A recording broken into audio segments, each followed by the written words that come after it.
le enseñaron el idioma guaraní a usted? Y si lo habla con regularidad, ¿y cómo transmite el conocimiento a otras personas? Entonces, punto 1, ¿cómo le enseñaron o cómo aprendió el idioma guaraní? Buen día, Panecuay. El idioma guaraní para mí fue casi una lengua materna. Casi digo porque, lógicamente, el roce cotidiano, sobre todo con mi papá y mi mamá, fue lo que me permitió abusar el oído, la pronunciación, el uso cotidiano de diálogo sencillo que yo escuchaba entre ellas. Y me fue quedando a tal punto que, evidentemente, la atracción por el idioma ya es casi genético, tal vez, intrínseco. Entonces yo, con la relación, sobre todo con mi mamá y mi papá, y después con mis pares, después con mis tíos, que ellos venían a mi casa y hablaban permanentemente en guaraní con ellos. Entonces yo, el hecho de escuchar, iba ya en forma, obteniendo, en forma cósmica, digamos, lo que es el idioma. Así yo aprendí y empecé a cada vez amar más nuestra lengua. ¿Y desde qué edad más o menos usted registra que habla? ¿Desde qué? Y yo registro que hablo más o menos a los 5 años, 6 años, no tan fluidamente, pero a medida que fue pasando el tiempo, ya se hacía en forma cotidiana. Claro, ¿y cuándo habló usted con regularidad o habla con regularidad con alguien o en su adolescencia? ¿En qué etapa de su vida pudo hablar con regularidad? Y comencé a hablar con más regularidad cuando empecé la primaria, y después de la primaria con todo el tabú que significaba hablar en guaraní, ¿no es cierto? Los maestros y el que hablaba guaraní parecía que tenía un estatus mucho más inferior a cualquier otro, o sea que el barrendero, el carnicero, eso podían hablar guaraní, pero uno que quería ser maestro, estudiante, no podía hablar guaraní. Entonces había un tabú. Pero no tanto eso, en los recreos, y el momento más importante, la fluidez, fue cuando, bueno, fue ya después de maestro, cuando fui a la escuela rural, 35 años en una escuela, y ya todo el día hablando, pese a las prohibiciones que ya había en la escuela. Los chicos hablaban en guaraní delante mío, yo con ellos y yo con los padres, ¿cierto? Entonces ahí ya el idioma ya se hizo carne, digamos, pero eso ya de 6, 7, 8 años ya era. En el caso particular mío siempre me produjo una atracción distinta al hecho de poder hablar. ¿Y cómo transmite el conocimiento a otras personas? Cuando usted tiene que ir hablando guaraní y transmitiendo la parte oral, sobre todo, ¿cómo usted transmite? Después le vamos a preguntar aparte porque también usted enseña el idioma, pero en la cotidianidad, ¿cómo usted va transmitiendo el idioma? En la cotidianidad se transmite el idioma de forma indirecta, seguramente, no es sistemática. Cuando vos hablas con una persona que sabe guaraní y hablas de las cosas cotidianas, las cosas sencillas, cuando haces una locución, claro, empezar por el saludo en su momento, las cosas cotidianas de la casa, cómo anda tu papá, cómo anda tu mamá, ¿estás bien? ¿Estás sano? ¿Dónde trabajás? ¿No trabajás? Esas cosas cotidianas producen un acercamiento hacia la persona, al interlocutor, digamos, y hace que fluya el idioma en forma sencilla, entonces eso se hace carne y resulta que es el código fundamental de comunicación. Exacto. ¿Y qué consejo daría para enseñar guaraní a los niños y jóvenes? ¿Qué consejo puede Los dar? niños, por empezar, tiene que ser de forma oral. Al principio la mamá tiene que encargarse ya de cuando el niño empieza a hablar bien, digamos, enseñarle cosas de la cotidianidad. Por ejemplo, cómo se dice papá, cómo se dice mamá. Y si hay una pequeña cancioncita que yo le puedo enseñar las vocales en guaraní, le canto la A, le canto con la E, le canto con la I, le voy haciendo pequeñas palabras, y le voy haciendo la cancionalidad que tiene el idioma. El niño va a aprender, seguro que va a aprender. Bueno, pero hay que hacerlo en forma sistemática, organizada, estudiada, ¿cierto? No en forma esporádica ni espontánea, tal por ahí, no, Como estudiar consistente.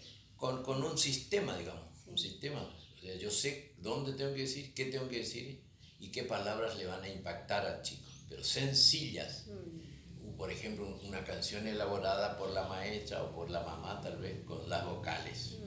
Una canción casi de cuna, digamos, el niño eso aprende. Para mí ese es el inicio y tendría que ser implementado desde el jardín, por eso.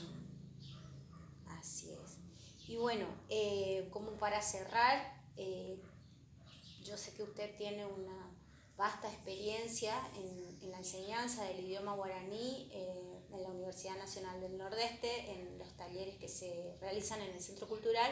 Si nos quiere contar así brevemente cómo usted, cómo fueron estas experiencias en estos años, ya más de 25 años, ¿no? 25 años y va por los 26 ya, ¿cierto? Bueno, la experiencia fue para mí realmente extraordinaria, porque cuando a instancias de mi compoblano Pocho Roch, en el 95 me hace el desafío, no siendo yo, siendo maestro, pero no profesor de guaraní, y yo lo digo con mucha alegría por mi ascendencia de mi papá y mi mamá, sobre todo yo soy autodidacta, me preparé siempre para poder ir a la UNED. Me costó mucho aceptar el desafío, hasta que tuve que preguntar mucho si podía o no podía. Mi mamá me dio el espaldarazo último, me dijo, anda, amigo, vos sabés, dijo que tu me dijo, bueno, ahí me fui. Y a partir de ahí tuve que elaborar programas, porque no, donde yo iba a empezar no había nada. Empecé con un básico de un año, tuve que elaborar un programa. Y ese básico significaba justamente eso, a ver cuáles son los aspectos fundamentales históricos del idioma, porque uno tiene que apreciar y estudiar lo que conoce. Si no conoces el origen y conoces todos los prolegómenos que tuvo el idioma durante todo este tiempo histórico, y que parecería que, como dije al principio, esto era cosa de menchos, de guarangos, de tapes, del carnicero, el barrendero, pero el que iba a ser maestro, el que iba a ser arquitecto no podía hablar guaraní porque es como que se rebajaba. Error histórico, diría yo, ¿no es cierto? Porque actualmente el idioma ocupa un lugar importantísimo en Corrientes, en la Mesopotamia, en Latinoamérica y me animo a decir en el mundo, porque ya hay una sistematización, una estandarización del idioma en lo que es la grafía, ¿cierto? Y a partir de ahí ya se sistematiza anualmente con programas, con planificaciones, como cualquier otro idioma. Y hoy en día brinda, gracias a esa sistematización, un curso de 3 años, ¿no? 3 años dura el cursado en la UNE. Que perfecto, no al comienzo estuve 2 o 3 años con básico. Ajá. Después le agregamos un segundo y después ya planificamos un tercero. Sí. A instancias de la autoridad académica de extensión universitaria, por el interés que empezó a cobrar, claro, ¿cierto? Claro. Cada vez los de primero querían tener un segundo y los de segundo querían tener un tercero y así. Y los de tercero en resistencia querían tener conversación y dio un año de conversación también, ¿cierto? Eso te da la idea, profesora, de que el idioma está hoy vigente porque es una lengua viva que se expande por el mundo, por América, Corrientes, Chaco, Resistencia. Se expande. ¿Pero por qué? Y porque es un idioma en bareteo, o sea, tiene mucha fortaleza. Pues, y está en la cotidianidad de la gente. Así es, profe. Y bueno, como para ir cerrando, si por ahí quiere hacer un saludo en guaraní, como despidiendo el momento de entrevista, digamos, y le agradezco mucho poder brindarnos su sabiduría, ¿no? Para mí usted es un arandú, así que gracias, y bueno, eso, nada más.